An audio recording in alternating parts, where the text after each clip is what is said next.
Well, howdy all you collector car fans out there. This is Jason, the owner and founder of Southern Bush Motorsports.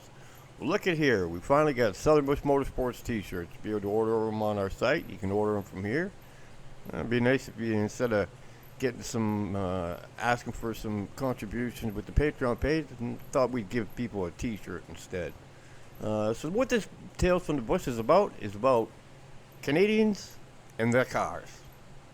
So a lot of people don't know this, but cars back in the 60s, late 60s and 70s, you know, the popular ones, the 69 Charger and all that.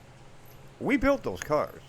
Sometimes we put a different name on them, but we did build those cars. We had to have cars to drive around back then. But the Canadian government didn't allow these cars to be sent out because we were really under production. We weren't like the United States where they were pounding these cars out like crazy. But we had these cars. We had the rare cars. We had obviously that AR CUDA, and that AR CUDA is for the U.S., but that car was in Canada.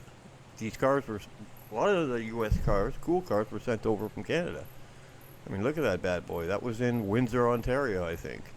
But yeah, we did have a lot of these cool cars, and six-pack Hemi cars, and the big block Camaros, and Chevelle SSs, and all that. We made all that stuff here. You know, you want a 454 cowl induction Chevelle SS, 1970, we made that stuff here. When I said made that stuff here, that means here in Canada, where I'm at right now. I'm in Toronto, Ontario, Canada. You know, we had the Super Bs and all that stuff. We weren't allowed to export them. And, you know, when you see that Y07 code on a fender tag, that means it was made for Canada. Made for Canada means it was made in Canada. You know, that's a 70 Barracuda convertible. That car was made in I believe that was also made in the Windsor, Ontario plant.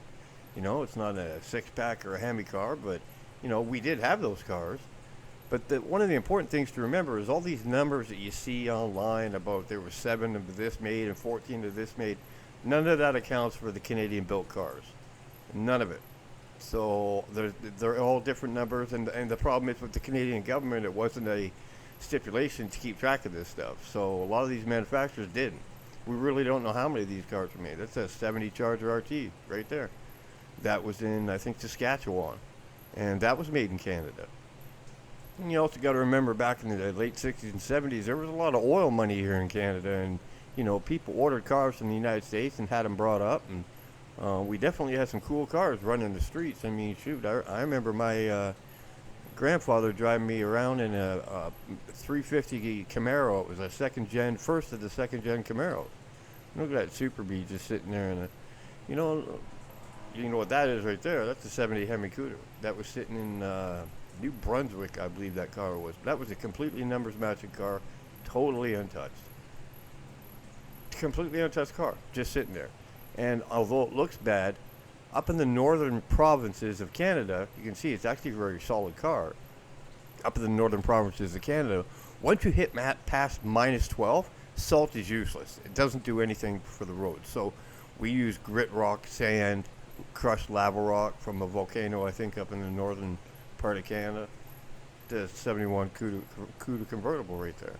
So a lot of these cars in the northern part of Canada, which is where all the oil money was, are solid. Now check this car out. That is a 70 Hemi CUDA.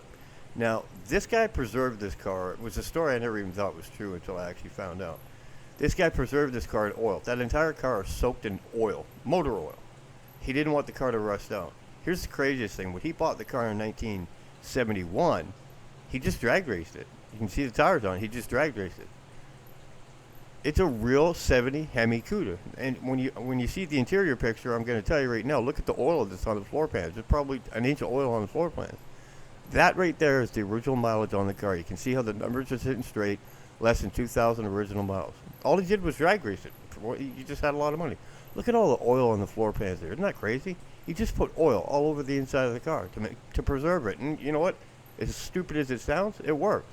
This right here, 1970 Hemi GTX. I think this is up in Prince Edward Island. Kind of looks like a Hemi to me. Built in Canada car. 1970 Hemi GTX. That was built in Canada. Super solid and completely untouched. That car is completely untouched. That's the original paint on the car. Nothing's ever been done to it. A lot of people are going to be looking at these pictures and go, hey, I've seen these pictures before. Yes, these are not cars that I found. These are cars that I just wanted to put together so I could actually say these are Canadian cars. You know, you've got a 70 Cornet RT convertible.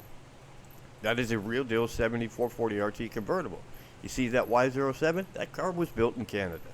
So I'm telling you, everyone, we did have these really cool cars that we built in Canada. We weren't allowed to send them out. That's why a lot of people don't see them anymore. But that's a real Y07 car, 70 440 RT Dodge Cornet convertible.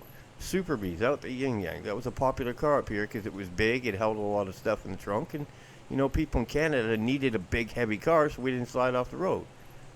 That right there, that wing car. Now, we didn't build those in Canada. I don't think we did. I'm pretty sure we didn't. But it ended up here because that's a farmer's field up in, I think that was British Columbia. That car was found in British Columbia. And as for this one here, this was found in Calgary, Alberta. I believe this one was Calgary, Alberta. But again, you know, when you're looking at these pictures, no, these are not, for the once, these are not pictures that I actually took. These are just pictures of cars where I know that they were Canadian cars, so I can say that's a Canadian car. That Superbird's obviously not a Canadian car, but look at the snow on the ground. That's where it was. That was up in northern Alberta, I believe. You know, maybe it didn't sound very fair, but, you know, we were allowed to order cars from the United States and have them brought over, and a lot of cars did get sent over and brought to dealerships. We just weren't allowed to ship any cars out of Canada, as far as I understood, because we just weren't making enough of them. That right there is a 7340 Scat Pack Dart, Panther Pink, sitting in a field. Canadian-built car. I believe that one was made in the Oshawa plant in Oshawa, Ontario. Then you got a 71 Barracuda convertible, just a 318 car, not a big deal. Super solid, almost no rust. That was built in Canada.